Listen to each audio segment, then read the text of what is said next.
Hello and welcome to Nothing to Wear, the podcast that solves fashion problems and levels up all of our wardrobes.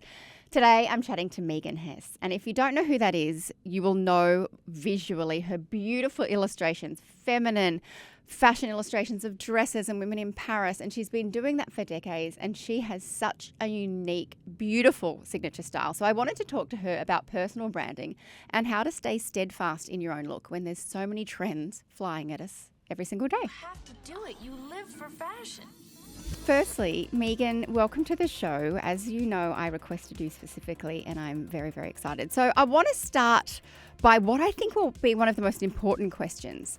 Describing your style in 3 words. I feel like I could do it for you, but that's not what this is about. How do you describe your style in 3 words? Oh, this is so hard. I think I'm going to narrow it down to whimsical, colourful, and fairy tale. Oh, I love that. I love all of those. I had feminine and sophisticated. I was trying to think of a third one flying by the seat of my pants, but I absolutely love that. And obviously you're here to talk about personal branding and maintaining a signature style. So it feels like you know what you look like. Now, the saying rings true for most people. We've got a wardrobe full of clothes or absolutely divine dresses by the looks of what's behind you. But we reach for 10% of that 90% of the time. They're tried and true items. What's in your 10%? Yeah, I'm depressed about to tell you this because I do have so many dresses and I'm obsessed with dresses. But the truth is, in between the dress wearing, I do mainly wear I don't even want to say it, but like jeans, trainers, and blazers. Yes. And Don't be depressed. It's good to know. No, you know what? That's good to know that I think in an age of social media and reality TV and everyone looks glamorous all the time, and I'm sure you look glamorous in your jeans and your blazer, but it's nice to know that sometimes we're just falling back into those casual basics. And, you know, dresses for you are such a passion that it's a collection and you know, art. But I did wonder if you got around the house in those all day long. No, and I don't draw in them either. This is why I feel like a bit of a sham because I getting to and like traveling. I love being in a blazer and jeans and a really comfy kind of knit and trainers. And to be honest, during COVID, I really discovered how much I really do love trainers. Yes. So I have leaned into that. No, I think there can be different sides of our fashion personalities. And Yeah, you're I also agree. publicly known for one, but yeah, you're not sleeping in those beautiful gowns. No. Now, you never expected to be a fashion person, but you have written 22 books on fashion. Is that right? 22? I think so. Oh Yes. my gosh. So you became a fashion person. How did that happen? It's so funny because I still see myself as a fashion observer. And I think that that's where I started, and I still feel that way in the sense of my love of it has always been capturing it. And so that's the real thing with illustrating it. And the world of it fascinates me. And the world of it has I've never been stressed by the world of it. And I meet people all the time that fashion really stresses them out. And I think the reason it doesn't stress me out is because I technically don't feel like, I don't know how to describe it. Not like I don't feel like a fashion person, but my job has never really been to be the person as displaying the fashion. It's to capture it and draw it and show it in illustration. So that's what it is. And I think I've just always been someone who's loved it. And a lot of the books that I work on, there's lots of books in fashion and there's lots of amazing, very highbrow books about fashion and different things. And I've always tried to create books that feel like anyone can enjoy them if you are a really, hardcore fashion lover, or if you're an accountant that just kind of wants to know more about fashion or enjoy it. It should feel like something that you can easily flick through and be inspired by and enjoy. So when you say stressed, I think, do you mean like intimidated, and that the fashion world can be very sort of cliquey and a bit scary? And I sometimes feel intimidated by fashion. And so I think a lot of people can relate to that. So your newest one is Fashion in Colour. Tell me about that. This, I thought, I've always been really fascinated by colour in fashion in terms of what colours have become related to fashion. So, for example, when you see someone in that Hermes orange, it evokes all those thoughts that you have about that brand, the Tiffany blue. I was about to say, as soon as you said Hermes, I was thinking Tiffany blue's next. Yeah, and all those things about our women's heart rates go up when we see that color. And I'm sure before Tiffany and Co, if we'd seen that color, it wouldn't have had. It's a beautiful color, but it wouldn't have had that association or effect on us. Yes. Red, there's so many moments in Valentino. Pink with Barbie, Marilyn Monroe. There's a lot of moments, and I think it's fascinating to me how different people, whether they're famous or not, when they wear a color, depending on the color and what it is, how that color takes on a different life. Mm-hmm. I always compare, say, Marilyn Monroe in Diamonds Are a Girl's Best Friend, where she's in that pink Yes, I've got it in gloves. my head. Yeah, that. But ironically, Jackie Kennedy, who I also love as a fashion icon, she wore a really similar dress. It's pink satin across with the gloves, and yet when she wore it, it took on a whole different life. It's a Yes. whole different feeling. It's completely elegant and chic and feels very Jackie Kennedy. Yet when Marilyn did it, she did it in her way. And Such a so, sex bomb. yeah. Neither way are right or wrong. They're both No. Yeah. so it's interesting when someone wears a color, what that color becomes. It's true, because I was just thinking red, and until red really came back the last few seasons, I always thought red was sexy and racy, and it definitely is. But then there's so much red at the moment worn by different people in different ways that it's really, street style or athleisure wear, and I'm like, I've never would have thought of red like that. And so it's interesting. Yeah, you have an immediate thought, I think, or an image or something from history, and then it can be turned on its head. Now, while we're talking about colour, have you had your colours done? I have to ask you this because, goodness me, the last 6 months, everyone's getting their colours done. I think I was told summer, but then someone else told me I was more of a spring. Okay. And I feel like there are certain people that can wear lots of colours, even outside of what their little category they've been given is. And I tend to wear a lot of different colours, whether or not they really suit me. I almost ignore it. Me too. Because I'm kind of, if I'm excited about it, and even if someone said to me, I don't think green's for you. If I'm really excited about green, I'll still do it. Because I just feel like, I think it might have been it still is very helpful for a lot of women who have no idea or just feel very overwhelmed. But I tried to apply it to my life for about a month, and then I realised that it was too strict. It was making me sad. And so I kind of take it on in the background. But then if I see, a bright fuchsia dress that I love, that's not technically my I'm deep winter, I go for it. So I'm with you. Colour's what are too you? fun. You're I'm deep deep winter. Yeah. So I should be a lot of like emeralds and rubies, That which makes sense. I am, but like that, you don't get around going to daycare pickup in like emerald red, So And then what does someone like you do when it's the middle of summer and you want to be in like something like pastel, which would also look great on you? I'm really into this season's coming ice blue, so you know what? I'm throwing that out the window. Exactly. Now, I love that you say as a fashion illustrator, you sort of experience fashion, but that you're still very practical in your private life or when you're illustrating. So how do you shop for those two personalities? I mean, look at all those dresses behind you. Do you know how many dresses you've got, by the way? No, I don't know. Don't count.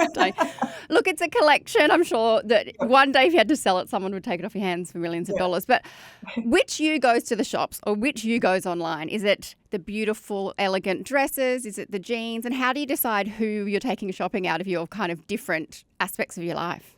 Yeah, this is the thing that I actually find the most fun for me personally about fashion, that I feel like I have different fashion lives depending on what I'm doing. And I think this is the thing that I enjoy the most about fashion is dressing for where I am and what I'm doing. And so even when I travel, I feel really, if I'm going to say Paris for work, I really want to be in things that make me feel really happy in Paris. And I don't mean it so much in a costumey style way or anything. Stripy Brenton shirt and you've got your baguette. I don't need to be a full Emily in Paris or anything like that. But for me, it's that really enjoying where I am and what I'm wearing, whether it is, so if I'm traveling, I love being in an outfit that feels really good to travel in. In the studio, I like being in something really comfy to draw in.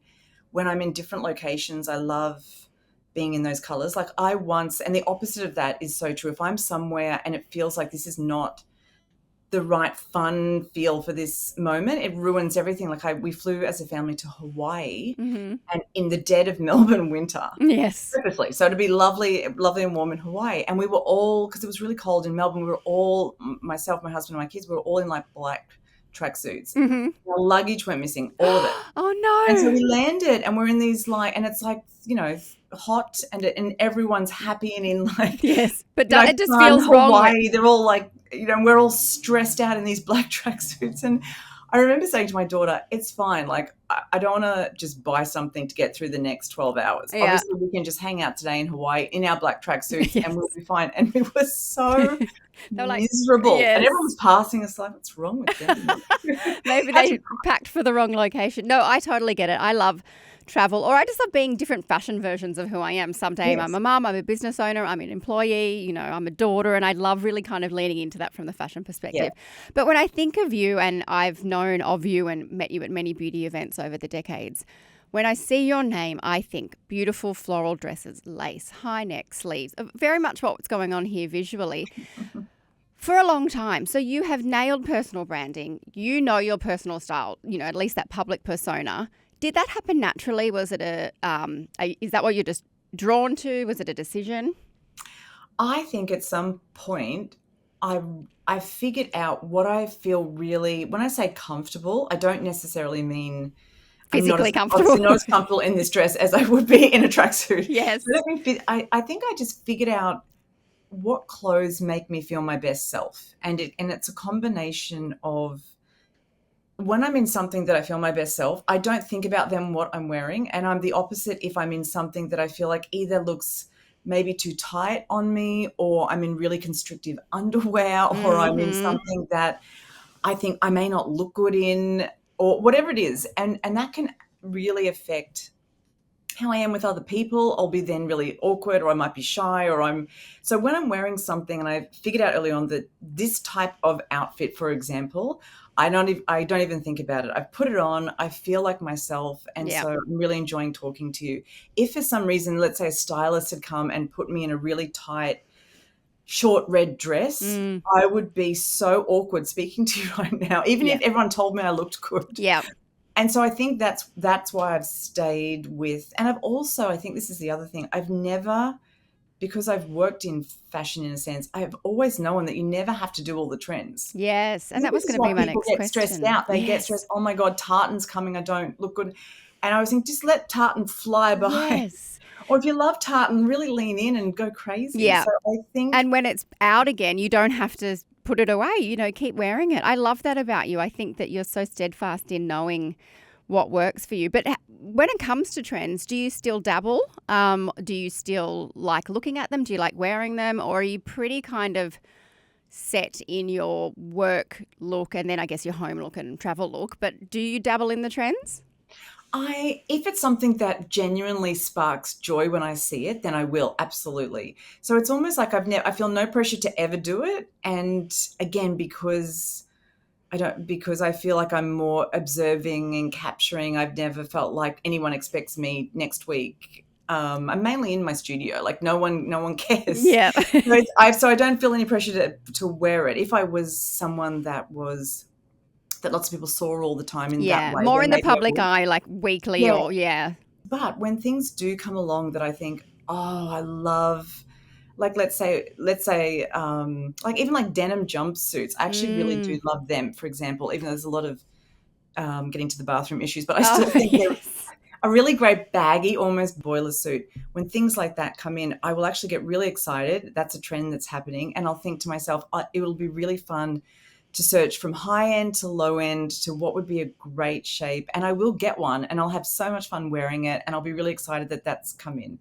Whereas, you know, other trends not for you. Midriffs are in, whatever. It's just, I'm actually just fascinated by it. And I love watching other people wear it and do it. Yeah. It's fun. It doesn't mean but I will. I have to say, look, you know, I'm not particularly in the public eye except for on social media, but I just really admire the fact that you really do know your personal style and can admire but not get distracted, because I am still a bowerbird. I am very much, you know, I'm still learning the difference between admiring and wanting and then buying and regretting.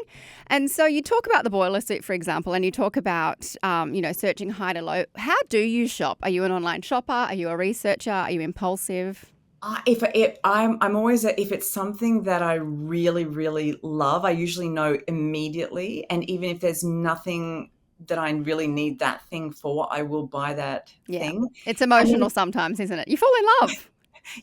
And it's like I can't live without that. You just see something and I think it's just a great shape. It's the right color. I don't know where I'll wear that. I often do bank up pink things for my children's book series because I discovered. I've just found that was another incident where I had it was a writers' festival and I had to do a school visit and I packed a really fun pink dress to go to the school to meet all the preps to do a Claris reading and forgot to pack the pink dress. And because it was just a one overnight, I just had what I was wearing that day, which was one of those, and it was a gray jacket with like these gray pants, like almost like a horrible accidentally corporate outfit. Yes, yeah. And I'm always fun with kids and I always find that they're always like, that's the lady in the book. And yes, it's almost like a character, particularly when it comes to children, Yeah, they were really down and they were not excited to see me and they were almost scared of me. You look like a dupe of the real author. To answer your question though, I do bank up things for Claris things, often really fun, crazy, colourful pink things or things to go with books that I know that are coming in that colour. Or just things that I fall in love with. And then if I don't see anything, I can go for ages without buying a single thing and I'm happy. I'm fine. Good on you. God, I need to find that balance. I think it's interesting though, and we hear time and time again on the podcast that people are missing the staple basics like the T-shirt or maybe the jeans. And that's because I can appreciate a good T-shirt, but it's not so often that I have an emotional reaction to a T-shirt. But you walk into a store and there's a beautiful flowy maxi dress. Yeah. Sometimes, you fall in love in a different way than you fall in love with a T-shirt, hence why a lot of people are like, oh, yeah, basics, missing from my wardrobe. So it makes sense. But it sounds like you've got a good balance. Now, talking again about moving on, fast-moving trends and just trends over the decades, but you draw them. So what have you observed?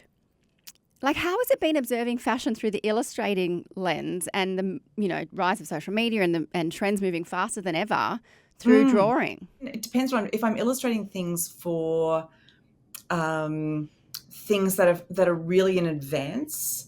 I will often be really surprised by what the color is that they've told me is going to be the color. Wedge boots are back, and are they though? No, but like they were at one stage. Not this minute. Not that I've been told. But just things that I think it's almost like the more I think, I just don't know that lilac is going to be the color for everyone, or that wedge boots are coming, or that shearing is there. But they always, if it's usually about 2 years before, and then within about that 12 months, then you do see in designer collections that lilac color and wedge boots, but somehow done in and then about a year after that, then it's in, your Zara's and your H&M. That always blows my mind. I'm like, somewhere in a room, I know, and you can buy access to these summits and stuff, but someone's setting all the trends. And how do they know? And I remember when I traveled to London in June and the ice blue was everywhere because it was their high summer. And I was like, oh no, that looks very cheap. And I'm not going to do that color. And what have I bought for the last few weeks? Not that I've bought a lot, but everything I'm looking at is ice blue. And I'm like, oh, well, I'm a sheep. But it's fascinating, isn't it? It is, because I think the other thing too is that they become our options. Yes, that's true.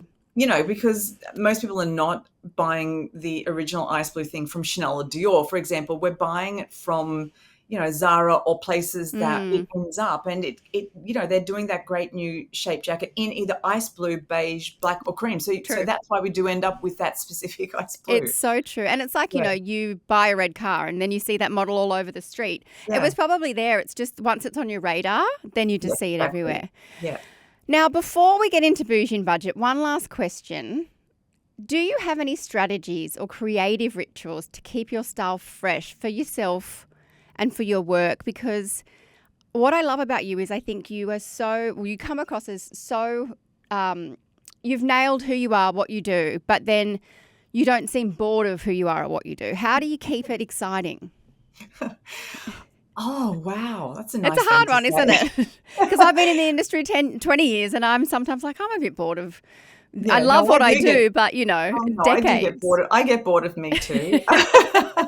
once I made that decision to always feel comfortable, even now, I don't wear all my mega really high heels because I know that I will be miserable and within half an hour at whatever it is. So I've just cut things down to things at heights I know I can be in all night and be happy. I think once I've given myself the parameters of joy around fashion I love within that that, saying. Yes. yeah, then within that I can actually have a lot of fun with it. Even just because I love suiting as well. So even just within suiting, knowing that, okay, I've got an exact length of my leg that I can either still do it with a heel or I can do it with a trainer. And that means Yes. that, because before that, I had all these great suits for different reasons, and I never wore any of them because they involved wearing a really high boot so that the pant didn't drag Yes, along the yeah. ground. Yes. And then I suddenly realized, no, there's an actual length where I can do both. And as soon Yes. as I just got all my good suit trousers tailored to that length, I wear them all the time now. So now I've added sort of suits and shirts and things to a lot of it as Yeah. well. And again, it's comfort, so I can walk in it. So And you're right, because practicality and joy can coexist. It's just kind of looking at your lifestyle and going, okay, I love those fashion pieces, but my lifestyle is flats now, or, I've got yeah, a small child or whatever. And you can fuse the two. It doesn't have to be just leggings and a t-shirt, although that's me a lot of no, the time. You yeah, can have joy and practicality. yeah, I think so. Yeah, I love it. Okay, bougie and budget. So we're bringing our favorite, something affordable, something maybe not so affordable, favorite personal style items. Do you want to start with your bougie or your budget? I'll start with budget. Okay, let's do I've budget changed my first. theory on budget. Like I Okay. originally, because I, Cost per wear? well, no, my thing was always, okay, you love you spend a lot of time I'm talking to myself here. Yes. I spend a lot of time in my studio drawing. And so I need to be comfortable to do that. I would never sit in my studio and draw it. I've worn this today for you because you're fabulous. But so then I thought to myself, I should invest in a really great a cream cashmere jumper, because that's the thing I'm wearing all the time. So that's what I should actually invest in. This is what I thought. So then I bought a very expensive Scottish, one of the top of the range cashmere cream jumpers, because I thought this will last a very long time. I wear it all the time. This makes more sense than spending a lot of money on a crazy maxi dress. Yes. I bought the cashmere jumper, and then it was almost like having a third child. Where this dress, I had to wash it, hand wash it. I was actually terrified of anything happening to it. Yeah. I had to lay it flat. I was worried someone else might accidentally put it in the wash. Yeah. It was just Created like so much stress stress for yourself. Yeah. and then in the end, what happened was I was coming out of the studio and it got Oh, caught no. right here and pulled a hole Oh, no. right in front of my chest. And I realized in that moment, I'm not okay. You've spent a year stressing about this stupid jumper, and now it's got a hole in it. I love You it. can't even fix it because you can't stitch up that bit there. No. So now my theory is with budget is to actually not spend a lot. So I get all my cashmere jumpers cream from Uniqlo. I was going to just say, I hope you ended up at Uniqlo. Yes, I have. And I get a couple of them in cream, and then I have no stress, whatever. Ironically, nothing's happened to I was any of going them. to say And they're still pretty damn amazing. durable, and I'm not a good laundry person. They're pretty durable. Yeah, they're fine. And T-shirts as well. And so my theory is not to try and have one precious basic, but to wear them with abandonment and expect things to get spilt on them and replace them. Yeah. And I don't also spend too think, much. budget can mean cheap, but it can also just mean affordable but still good quality, because that's the same as me. My budget is one of the Uniqlo T-shirts. It's the 100% cotton crew neck T-shirt. $19.90. I actually get the men's because I prefer the bit more Me oversized. too. I like the men's shape and the arms are a bit longer. Yes. They're $20. Honestly, I have thrashed mine. I have washed them with any other opposite color under the sun, and they're still so good. So budget can still be good quality. It's just not costing you thousands of dollars. Yeah, and then you can relax in them. Yes, and you can sort of you're not go stressed about your about it. day and enjoy your life. There's in your no basics. point I mean, of course we've got occasion wear, but if you've got stuff in your wardrobe that's too precious to ever wear, what's really the point? Yeah, that's right. I agree. But do you have a bougie for me? Do you have something quite Also, fancy? Well, bougie things, I've tried to, so bougie on the other extreme are things that I really have thought long and hard about before I bought them and thought about, and it's just things that, and it's normally things like, say, handbags or pieces of jewelry. When I say jewelry, I don't mean, crazy high-end jewelry, just pieces of just sort of accessories that, again, with those basics suddenly. So then it means that if I am in my Uniqlo sweater with some jeans and just a really basic slide or a pair of flats, then if I've got a bag that just really makes me feel amazing, or some really amazing accessories with that I do look after and I do plan to keep forever, give to my daughter one day, they're the things that I do really invest in and have spent a bit on. And some of them, and I don't always go for just the classics. Sometimes they're things that are crazy and wild, but they're just something that forever will be fun, and forever be fun with something basic or with something over the top. Yeah, and that obviously speaks to you, and if you're going to have it forever, that's part of your personal style, isn't it? And that's exactly what this is about. My bougie's not very bougie, but I have come to just admit that I am jeans and a t-shirt. I mean, I have a lot of clothes. I love experimenting, but my 10% is when I'm running out the door, I've got my son, I run upstairs to my bedroom and I throw on jeans and a t-shirt. And so really, that's probably what I'll be buried in. I love the barrel leg jean. I know it's controversial. I love a tapered leg. Barrel leg jean. That's pretty cool. I love them, and I'm not particularly tall, and I try and wear a little kitten heel, but I can get away with a sandal. So I just bought, and they're not expensive, but compared to my $20 t-shirt, the Cos Arch tapered jean. They're like a winter white soft cream, but not a very yellowy cream. And the balloon shape, the barrel isn't too hectic, and they're $139. And at the end of the day, I want to be so many different personalities because I haven't nailed my personal branding yet. But if I had personal brand, it's jeans and a t-shirt. So they're those beautiful Cos jeans. I love it, and I love that shape's really flattering, I think, on the figure. I think so too. A lot of people say it's not.